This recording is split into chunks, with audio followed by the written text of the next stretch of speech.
Hi, I'm Casey Tree. 35 years ago, I was an addict with no hope and no future. It was then that I realized a simple truth that changed my life forever. The truth is, you can change. Whatever the circumstance, you can make choices that change your life forever. Join me on this journey of change as we examine living in our world and finding out what it means to truly be successful. Coming up on today's program. Yeah. But I think if you aren't careful, even women are limited communicators. Sure. They're not opening up about the essential things in their lives that the husband would want to find out. You know, if you've had a full day and your husband is sitting with you and wants to find out how your day was, how that made you feel, and you just gloss over those feelings, that's limited communication, and that's you detaching from the other person. I think communication is very important for that community, the intimacy that you have with the other person, and that requires transparency to have with that person. So I think that's a great lesson that you guys have modeled, that you've taught. So good to have you with us today. My name's Casey Tree. We're going to have some fun talking about things that make life work better. You know, when we follow God's plan, study the Bible, and live the Word, things work better. A lot of people think it's a myth, or it's just old, or it's just religion. The fact is, it's very practical and very powerful. The things we're talking about today are going to make your life work better. We're going to talk about communication. We're going to talk about how to move on, how to forgive, how to release things so we can move to our future. Do you know the one thing that's keeping most people from a better future? Hanging on to their past. Yeah, they get stuck to it. So we're going to find out how God will move us forward. Remember CaseyTreat.com? Lots of fun materials right there for you. We want to help you move into God's blessing. It's important that we talk about family matters because family matters. Because when families fail, society fails. We could say it like this: how can you and I help the social problems and the economic and governmental problems right here in our community? Here's how you do it. Love your wife. Love your husband. Love your children. Raise up a godly family. Lead those around you with a godly perspective. And today, I want to talk about what we're eating. Now, let me ask you like this. What recipe are you living by? Right? What recipe are you cooking your marriage and your family with? What are you following as you make your family life? Because if your recipe's not good, you're going to taste it after it's done and you're going to go, ooh, it's not what I was hoping for. Well, let's talk about some ingredients in God's family cake, right? You've heard of the wedding cake. Let's talk about the family cake. What are some ingredients in God's family cake? And there's nothing new. It's things you've heard me talk about, but I emphasize these things because they are so important. Communication. I'm going to keep emphasizing this because I don't think we're very good communicators. Most of us don't talk and communicate very well. Maybe we weren't trained, we're still learning. You know, someone said to me the other day, you should teach on sin more. And I said, no, because you're already good at that. But I do need to talk about communication more because most of us are not very good at communicating. And sometimes we assume women are better, but I found in my experience not always the case. Some of you ladies are pretty quiet too, or only communicate emotionally. So communication has got to be more than how we feel. Communication has to do with how we think, how we feel, and what we want, where we're going, what we're struggling with, what's hard for us. Communication has got to be giving and receiving. Sometimes communication is a question. I've tried to train myself and remind myself, ask more questions. Why do you think that way? Why do you feel that way? Why is this a big issue to you? You're always going to have disagreements. Couples are going to fight, but fight right. Don't fight mean. Don't be fighting, what do they say, below the belt. Don't fight with outside of the rules. How you fight may decide if your marriage wins or loses. I said it to you last week. You may think you're winning the argument, but the fact is you're losing your wife. So fight right. In other words, fight graciously. Fight with love. Disagree, but disagree with a desire to understand.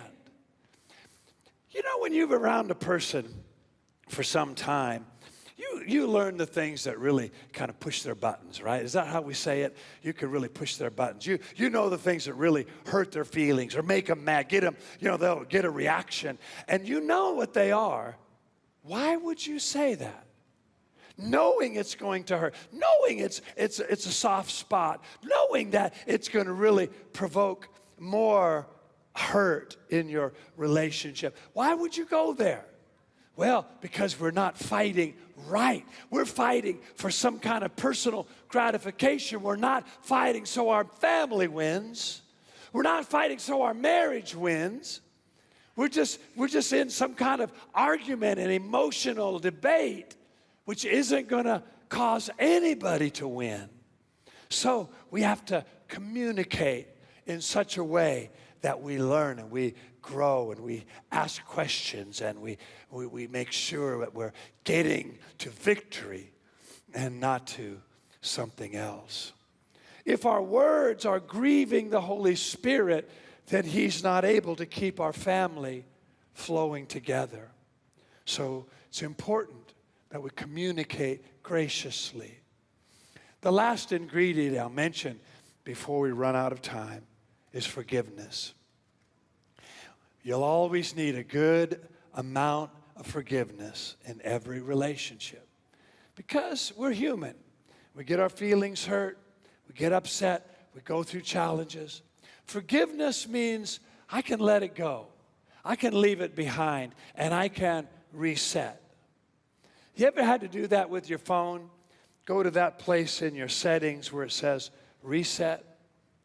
Or maybe on your computer, you've had to reset it or reboot it, because that then refreshes and brings every program back to where it can function well.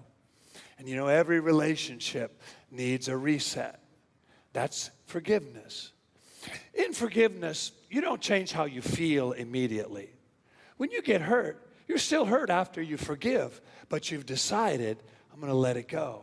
I'm going to leave it behind. And you know what? It's only a matter of time, and that feeling will change. When you forgive, you don't forget. Oh, no, I still remember what they said and what they did, but I've decided to let it go. And I'm not going to let it be a part of my life anymore. If you don't like it, why would you hang on to it? If it smells bad, why would you keep it in your life? Forgiveness releases it. Unforgiveness keeps it close. I don't want to keep things that are hurtful and mean and negative. No, I want to release it and let it go. Forgiveness is necessary in your family recipe. Otherwise, you're going to end up with destructive forces that tear apart your relationships. Maybe when I brought up that word forgiveness, you immediately thought of a person or a situation that's been hurtful and been hard for you. Let's just release that today. Let's let it go today. Let's decide, I'm going to use God's ingredients in my family cake. Father, I pray for our church that we can release those things that have hurt, that have torn us down, that have made us feel bad, that have hurt us deeply. We decide to forgive and to release. We decide, Lord, to let it go and not hold it in our lives. We can't change anyone else, Lord, but we can change ourselves. And today, we choose to forgive.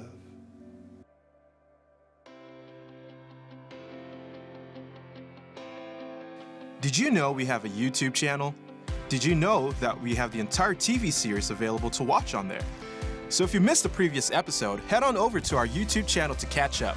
We also have full weekly messages available for you to watch. To find our YouTube channel, go to caseytreat.com and click on the YouTube link. Or you can go directly to YouTube and find us by searching Christian Faith Center. Also, keep a lookout for a brand new series coming soon to YouTube. We're excited to connect with you through the comment section.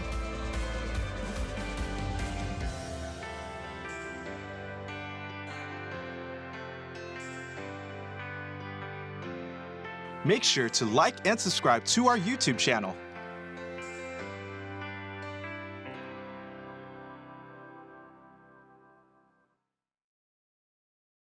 Well, I'm praying this teaching touches on areas that will help you and lift you in your family life. We all have to deal with relationships and family life. And we're going to talk a little bit about it. I have one of my best guests, my very special guest, Moses Masita here. Thanks for taking time with us, Mose. Thanks for having me. And so you've been married 6 years? Yeah. So you're a professional now, Not right? even in the first quarter yet. You're right? you're an expert, right? Yeah. And you guys have blended cultures and a lot of differences. Yeah. But making it work and communication has got to be a big part of that, huh? Yeah, it's a big part. I mean, some of the ingredients that you're listing in this teaching really Yeah. essential to people that have come from different cultures now blending into that culture, right? Yeah. One, we speak different languages. Two, we were trained very differently on how to interact with one another. And then three, it's a whole new world out there that you need to make The world sense is of. changing. So communication is essential, and I love how you set out the type of communications that we have. You know, you speak about people who communicate from an emotional perspective, people who have controlling communication, Yeah. others are competitive. And I can think like over the past 6 years, at any stage of our marriage, we've had all of those come Right. on, right? So I think balance is important. Yeah. If you have that commitment, we're going to make it work. We're going to find a way. Then you figure out how to communicate, don't you? I know Wendy and I have spent years trying to understand each other, you know, trying to understand what she means, what she feels. And even after years and years, I'm not sure I understand, but you keep trying. Yeah. I think so often in our world today, it's like, forget it, give up, it's too hard, I'm out. Yeah. And you never get to that place of communion and communication. Right. And I think it's important for younger couples even to be around some of the older couples and say, you know what, it's a lifelong thing of trying to figure this out. So it calls for patience, but it also calls for wanting to know the other person deeper. That requires a sense of, no, I will listen much deeper than I've ever done before. I will be more patient before I respond to that person. So that way we don't just listen to respond, right? We're listening to understand what the other person is saying. So I really think that's essential. Yeah. People always ask, how do you know if this is the one? How do you know you're really in love? And to me, it's like, are you ready to do anything to make it work? Right. Because it's going to be hard. And you're going to have to do more than just listen so you can react. You're going to have to listen, as you say, because you really want to know that person. And it's that love and sacrifice portion that you bring out in the teaching, which I like a lot, because part of the sacrifice then is that you have to say, man, I may have a certain preference in this moment here, but if it's not good for the other person, really my preference, although it matters, can be put in the back burner to ensure that, you know, our marriage goes forward. And so that's that thing where we fight for each other instead of against one another. So communication, I think, is everything, you know, like just sacrificing your own preferences for the other person. When we were first married, Fred Price was influential in our life. And Fred is a pastor in Los Angeles. So he was saying to us in his teaching and privately, you have to talk. Right. And if you don't like to talk, you still have to talk. I think sometimes we opt out because we say, well, I'm not really that way. It's not my personality. I'm quiet.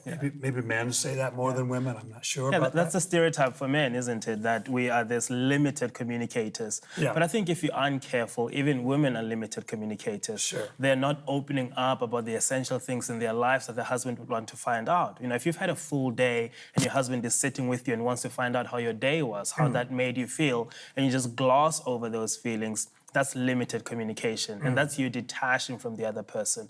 I think communication is very important for that communion, the intimacy that you have with the other person, and that requires transparency to have with that person. So I think that's a great lesson that you guys have modeled, that you've taught, and it's so great to even hear that you were taught that by a mentor in your life. Yeah. And whether you feel like it or not, it's not the issue. Right. You just have to do it if you want your family to work. Yeah. Part of the communication is learning what the other person means, because sometimes we're hearing the words, but we're not hearing the meaning. Right. And that takes time, doesn't it? I mean, even after 6 years, I'm sure you're hearing things, oh, that's what she's been trying to take. Yeah. I think scripture says, let no corrupt communication come out of your mouth, right? Yeah. And sometimes when you listen to people, I think we tend to hear from an skewed sense. And then in our reactions, we say harsh things, mean things that we don't realize, man, they're robbing us of this moment where I could have understood what the other person meant. I just instantly went into this reaction that is now, causing a rift in my relationship. Yeah. Wendy and I've tried to make the habit of asking questions. So what I'm hearing you say is that what you mean? Right. Or what I think you mean is that what you're saying? Right. And asking questions, it goes a long ways rather than reacting with anger or frustration or whatever. And I'm sure you found that it works in every category of life. That's the relationships at work, it's the relationships at home. That's how you manage well, right? By asking questions and understanding exactly what people mean. Yeah. So then in our ingredients, right, there's no one thing that's going to make it work. A lot of times people ask, what's the one thing you've done? Well, there's no answer to that. You got to do more than one thing. Yeah. But this other thing that we're talking about in the teaching today is forgiveness. Yeah. And, obviously if there's a crisis and a major problem, we need forgiveness. But really forgiveness is a daily thing, isn't it? And I kind of like that thought where Jesus said, when you pray, say, forgive us our debts. Right. We forgive our debtors. It's almost like I'm planning every day to forgive no matter what comes up. Right. I'm not going to wait for the disaster and then decide. I'm just going to plan today to be a forgiving person. It's not the big stuff. It's the small aberrations. It's the, hey, you didn't wash the dishes. Hey, you didn't put that away. Hey, you didn't clean up your socks. Yeah. It's those small things that I think we constantly have to open ourselves up for forgiveness, to soften our hearts. Eventually, when the big things come, I think we've already had enough training with forgiveness to say, man, nothing is too big that we will not be able to handle. Yeah, you make it part of your lifestyle. Right. Jesus says in Matthew there, when we forgive, our Father forgives us. Yeah. If we don't forgive, then our Father doesn't forgive us. I wonder how many families end up without the presence of God, without God's favor in their life, because they've just got so much frustration built up, disagreement, unforgiveness, right? That is such a good And thought. you just lose God's help because He can't get in past the hardness. Wow, yeah. Soft hearts, right? Making sure that we deal with the calluses in our hearts as often as we can. Well, I've lost track of time today, but we're going to continue on with this message. Well, let's talk about some questions that have been on your heart and mind. And we always love to respond to things that you're thinking about. And you can always connect with us at caseytreat.com. Go to the website, find the information line, share your story, testimony, questions. We're paying attention, and we'd love to respond to you. Or you can Instagram, Facebook, Twitter us. We're there. And we'll be quick to respond in the best way that we can. All right, so let's talk about some fun questions today that we've recently heard. First of all, I heard someone say that I should forgive my husband for things he said. Should I forgive him if he hasn't apologized to me? Yes, you should. Simple answer, yes, right? Of course, we forgive people not based on what they do, but because we choose to follow God. right? They may never apologize. They may never change, right? They may never repent. Someone who's hurt you, someone who's done something maybe even tragic, right? Abuse, so many of those tragic circumstances in our world, but we don't wait for them to change. We choose to forgive. Think of unforgiveness as chaining yourself to that person and that problem, right? So let's say your husband was abusive, he was harsh, he was mean, and you chain yourself to him and that problem. Now that issue is part of your marriage. But if you forgive, you let it go. You release it. You don't have to connect with it every day. The Bible said, whomsoever sins you forgive, they are forgiven. But whosoever sins you retain, they are retained. So if you stay angry and mad and unforgiving, and I'll never forget what you did to me, right? I've heard people say things like that. I'll never forget what you did to me. Okay, well, you may not forget, but if you could forgive, then you can be released from that control and from that emotion and from the negative influence. And hey, it may be the key for them to be released and not live in that negative way. So yeah, it's not about the other person. It's about you and I walking with God and keeping our spirit right with God. All right, here's another good question to talk about. I have a difficult time forgetting something someone did, but I did forgive them. Is that okay, or is it forgiveness only if you fully forget what was done? Well, actually, it's probably impossible to fully forget, right? I don't know of anyone who's going to forget the things that have happened to them, the tragedies and negative things that may have come along in life. So, no, forgiveness is not based on forgetting. In fact, I don't think anybody does forget. What we can do, though, is create new memories. Stay focused on different things. If you focus on the hurts and pains and problems of life, you're going to become a negative person. You're going to become bitter, you're going to become heavy, you're going to be down because you've put your mind on the wrong things. If you set your mind on things above, the Bible said, things of God, love and forgiveness and understanding and grace, well, God lifts your life to a new level. You begin to live in a new way. So forgetting is not so much about what we don't think about. It's about creating new memories and focusing on new things so we can move forward in life. And we'll never forget the negatives. We'll never forget the divorce, the disasters, the pain of certain things. But we can get so excited about other things in life that those memories get smaller and smaller, right? They begin to dim and are less important because we're focused on new things. And that's what God wants for us. God doesn't ask you to forgive because he's trying to somehow control you. God asks you to forgive because he's trying to lead you into a higher way of life. All right, here's one more question. Sometimes I get angry when talking to people because of their response. What do you mean sometimes? We all get angry when talking to people. Is anger sin? So the Bible literally says, right, Ephesians chapter 5, be angry, but don't sin. Okay, so there's a difference between being angry about something, being upset about something. God gets angry, right? You read through the Bible, God was upset with Israel very often. Jesus got angry, right? He gets upset when things aren't good and aren't right and not the way he wants them to be. So anger is a human emotion. We all have it. If you deny that you get upset about, you're either lying or you're really out of touch with reality, right? Everybody gets frustrated. The kids didn't obey. Marriage is hard. The boss is demanding something that's impossible. Financial stress makes us frustrated and sometimes angry. So that's life.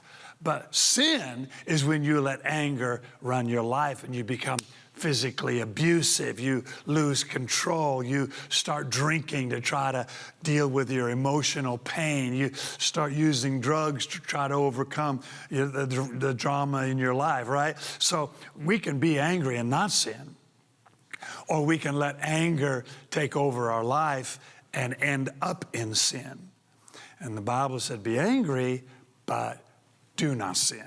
So let's make sure anger doesn't control.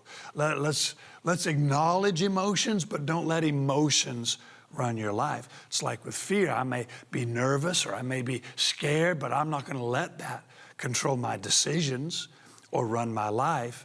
I'm not going to let anger do that either. Well, go to CaseyTreat.com, connect with us today.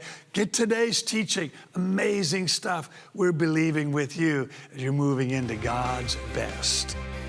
Send your questions to Pastor Casey. Just email them to questions@CaseyTreat.com or connect with him on social media. Just search for Casey Treat. Be sure to watch future programs where Pastor Casey will answer your questions. Well, I hope you've heard something today that will strengthen your family, lift up your vision, and help you to understand that family matters.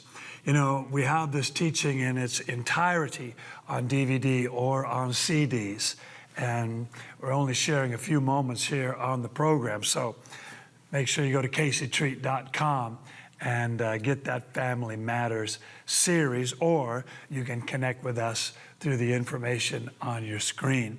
And remember, on the YouTube channel, Christian Faith YouTube channel, you'll be able to get so much more teaching, new materials coming out all the time. We just want to be a part of your walk with God, strengthen you, empower you, lift you above those negatives in your world, and help you to experience all that God has for us. So go to the Christian Faith YouTube, or we'll see you at CaseyTreat.com.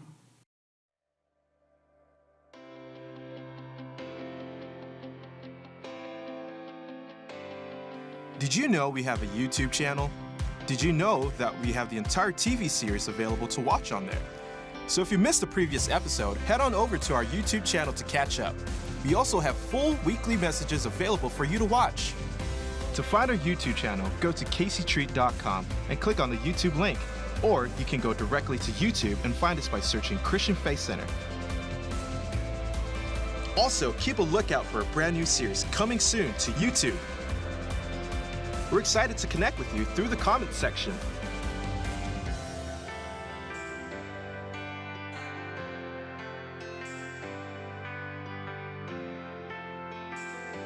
Make sure to like and subscribe to our YouTube channel